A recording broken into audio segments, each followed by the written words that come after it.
Olá, no programa de hoje eu vou conversar com Vicente Pironti, que vai contar um pouquinho da sua trajetória em grandes projetos humanos, nesse momento que precisamos tanto de caridade, de amor ao próximo, de compreensão e, acima de tudo, de renovar as nossas esperanças.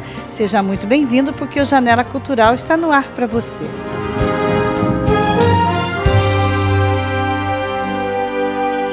É com muito prazer que eu recebo mais uma vez o Vicente Pironti, que é meu amigo, que é uma pessoa conceituada aqui em Limeira, região e já no mundo. E ele desenvolve um trabalho, gente, fundamental nos dias de hoje, mais do que nunca, que é trabalhar com o humano. E nós vamos entender como que ele começou desde o início quando ele era ainda pequenininho, né, Vicente? É um prazer mais uma vez tê-lo no Janela, viu? Da mesma forma, é um prazer conversar com vocês e ter a oportunidade de expor como que se constituiu a Humaniza como uma agência internacional de desenvolvimento humanitário. Eu preciso enfatizar que toda essa história, ela sempre envolveu uma coletividade, começando pela minha família. Eu diria o seguinte, toda essa missão relacionada ao fomento da cultura da generosidade, ela se colocou com clareza na minha vida com 3 anos de idade. Quando o meu pai e minha mãe conversaram comigo sobre a minha origem. E eu me senti tão feliz, apesar de eu não ter estrutura intelectual naquela época para articular isso, o sentimento que eu tive, que eu me recordo até hoje, foi de que a vida é generosa. A vida é uma mãe generosa e eu preciso de alguma forma retribuir isso. Bem, com cerca de 4 anos eu já comecei a estudar xadrez, não é? E eu diria assim que foi a primeira escola minha relacionada à lógica, que deu um fundamento para o meu raciocínio. E eu tive uma experiência com meu pai nas periferias da cidade. Eu tive uma experiência com meu pai nas ONGs, nos abrigos, nos asilos. Isso fez com que eu começasse a entender com mais profundidade o sentimento de dor relacionado às pessoas nessas localidades. Em paralelo, eu tive uma vivência muito grande com os meus primos, que são grandes industriais. Meu tio foi um grande industrial e eu cresci dentro da fábrica, dentro da indústria. E, de certa forma, a minha visão ela também foi desenvolvida para que eu fosse um capitão de indústria. Eu sempre me vi dessa maneira. Eu acompanhei, eu tomei carona dentro da formação dos meus primos. Então, assim, eu sempre vivi dentro dessa dicotomia social. E eu procurava enxergar o que existia de bom, né, na elite e o que existia de bom na periferia. O que eu não gostava era da falta de integração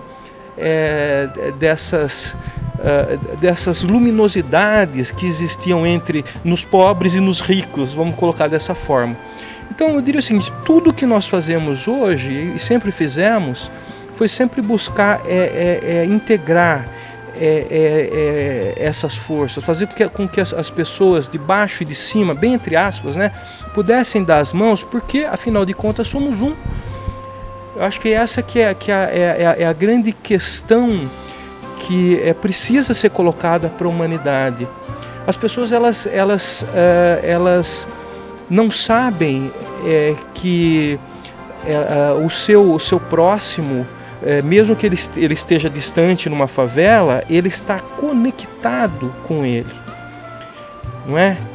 E mais do que nunca nós vivemos um momento de extrema caoticidade, né? De divisão, de ruptura. Eu diria até o seguinte, e não é um exagero, dizer que estamos numa guerra civil. Aqui no Brasil e de certa forma em alguns lugares do mundo, as pessoas elas geram guerra porque são de times diferentes, elas entram em guerra porque são de partidos diferentes, elas entram em guerra com quem tem uma visão diferente de si. Então tudo que nós fazemos sempre teve de certa forma valorizar a cultura da generosidade. Bem, eu falei um pouquinho desse comecinho da infância, do xadrez, como ele foi importante para o fundamento da nossa lógica. E um pouco depois nós entramos na natação, né? Que passou a ser o nosso principal universo de projeção. Então, começamos a nos destacar na natação com 10 anos de idade. Na verdade foi um pouco antes, com 8 eu já viajava sozinho, e com 10 eu comecei a me projetar nacionalmente em campeonatos brasileiros, vivia na estrada. Isso começou também a abrir a nossa visão com relação à vida, não é? Abre, e eu posso dizer que com 10, 11 anos eu tinha a visão de um adulto, era muito intensa a experiência, as responsabilidades, e com 12 veio um momento especial, onde nós fomos convocados para a seleção brasileira. Enfim, tudo isso fonte sempre de muita experiência, de alegria e também muito sofrimento, mas que ajudou o nosso amadurecimento. Pouco depois, também muito precocemente, com cerca de 13, 14 anos, fundamos com alguns amigos nerds, né, um clube de informática, no momento que o Brasil não tinha computadores, né? Nós tínhamos um Sinclair, que na época era um computadorzinho pessoal que vinha da Inglaterra, e foi quando eu comecei a desenvolver a programação, né, e frequentar a PUC com um amigo meu, que se tornou um mestre depois, informalmente. Enfim, então são experiências marcantes que fizeram com que precocemente fôssemos analistas de sistemas, e depois, ingressando na faculdade, tivemos a oportunidade de estudar profundamente psicologia, filosofia, análise de sistemas, muita economia. Então, escrevemos muito. Era um momento em que os canais da nossa criatividade se abriram. E assim, eu posso dizer o seguinte: grande parte das obras de arte, de espetáculos de dança, de circo, de teatro que estão indo aos palcos hoje, eles foram criados naquela época. E isso fez com que tivemos uma trajetória num circo, né? Na época era o maior circo do país. E quando chegamos em Brasília, algumas funcionárias do Ministério da Cultura, que até hoje são nossas amigas, elas perceberam que aquele sonho poderia se transformar num projeto que atenderia aos desejos do ministro Belford na época, que precisava de um projeto para ser apresentado para a doutora Ruth Cardoso. Então eles me ajudaram, o projeto foi aprovado, tive a reunião com o Belford. E a sua experiência com o Dom Helder? Então, o projeto sendo aprovado, logo depois nós fomos para Recife, onde o projeto ele começou a se materializar com Madre Escobar e Dom Helder Câmara. Experiência, né? O mais bonito dessa história é que assim, eu tenho fotos, né, dessa época com Dom Helder e com o primeiro grupo do Arrecirco Recife, que já naquele ano se internacionalizou. Mas assim, eu vou falar em particular do Sérgio Muniz. O Sérgio, ele aparece, era um menino com 14, 15 anos, está do meu lado na foto. E naquele momento, junto com o Luiz Maurício Carvalheira, nós projetamos o que seria essa proposta em 20 anos. Desse projeto em particular, que era o Arrecirco. E o Sérgio, ele veio 4 anos depois trabalhar em Limeira comigo, como artista, como educador, aqui no Grupo Aldeia, que foi uma parceira muito importante para nós. Ele voltou depois para Recife, criou o projeto dele, se formou em administração. Hoje a outra faculdade que está fazendo é educação física. Enfim, então ele se tornou uma grande referência lá no Nordeste. Nós damos ênfase ao lado positivo, ao lado bonito, mas é importante destacar que foi uma trajetória muito dolorosa. Num apanhado geral, assim, de 95 a 2005, que foram grandes coisas que hoje ainda você começa a colher os resultados, como é que foi esse projeto, Vicente? Eu diria o seguinte, entre 95 e 97, nós tivemos a oportunidade de participar de um movimento que fez de Limeira a capital nacional do voluntariado. Por conta disso, nós fomos convidados pela Comunidade Solidária a atuar... Dona Ruth, né? A doutora Ruth Cardoso, exatamente.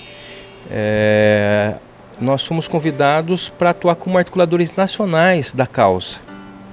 Então, o que aconteceu? Isso fez com que várias outras cidades do Brasil que não teriam a possibilidade de terem centros de voluntariado, por conta do arranjo original do programa, elas tiveram a possibilidade de implantar essa organização de referência do terceiro setor.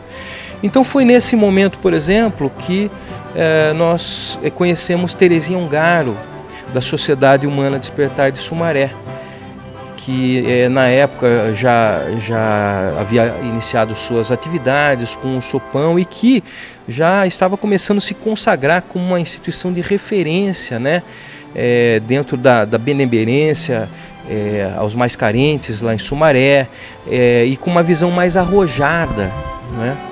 Então, assim, esse é um ponto muito importante para se destacar na nossa história, que tem relação com Sumaré. E também o momento em que, entre 2003 e 2004, nós tivemos a oportunidade de desenvolvermos, por exemplo, um programa de alto impacto social na Baixada Fluminense, né? Nós participamos da construção da primeira escola de governo da Baixada Fluminense e criando um núcleo de tecnologia social. Esse foi o primeiro no país. E um pouco depois, vamos dizer assim, como um prêmio, né, de toda essa trajetória, a Organização dos Estados Americanos nos consagrou com o primeiro lugar nas Américas, num concurso realizado no México. E esse prêmio foi relacionado a uma tecnologia, uma visão nova que nós concebemos para auxiliar famílias em situação de vulnerabilidade. Não só no Brasil, nas Américas, né? Hoje eu às vezes encontro organizações de outros lugares do mundo que utilizam esse projeto como referência.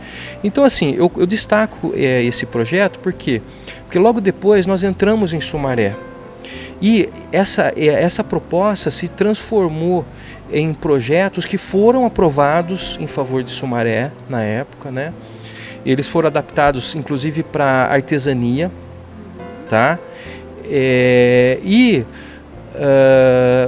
O que acontece hoje, depois de mais um ciclo, né, de mais algumas jornadas, hoje nós estamos em 2016. Então, ano passado, nós começamos a trazer novamente o que foi construído no passado e iniciamos a constituição de um programa de desenvolvimento econômico e social de alto impacto em favor das famílias em situação de vulnerabilidade em Sumaré.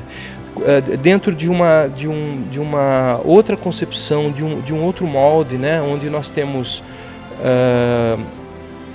workshops, nós temos palestras e cursos. Esses modelos de formação que foram utilizados a partir de 2015, por exemplo, eles sempre tiveram como motivação a descoberta da criatividade, das histórias de vida de famílias em situação de vulnerabilidade que podem ser transformadas em empreendimentos. Olha só que papo gostoso, principalmente nesse momento que a gente faltam pessoas, incentivadores de projetos tão humanos, né? para que o ser humano possa ser melhor, é bom ter um Vicente aqui à nossa disposição para nos ensinar. Eu quero também já aproveitar, agradecer aqui o espaço do Hotel Nacional em Limeira, que liberou aqui para que a gente pudesse bater esse papo e fazermos hoje a gravação do nosso Janela Cultural. Então não saia daí que a gente volta já já.